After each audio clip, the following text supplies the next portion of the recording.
အခုအပြင်သွားတာငါပြောတယ်မသွားနဲ့မသွားပါနဲ့လို့ငါပြောတာကိုတော့ပတ်စံကောင်းလာပြီရော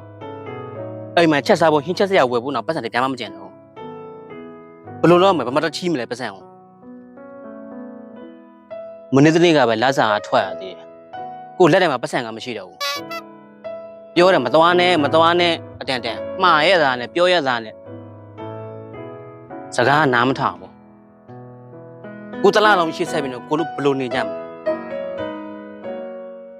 ပြောလိုက်ရတယ်မင်းမသွားချင်းနဲ့ဒါလေးတော့မင်းမအလိုလည်းမလိုက်ပေးနိုင်ဘူးလားတဲ့ကဲအခုအလိုလိုက်ပေးလိုက်လေရောဘာတွေဖြစ်ကုန်ပြီလဲ ကြာမမမပူနဲ့နော်မိမရှိငွေရှိ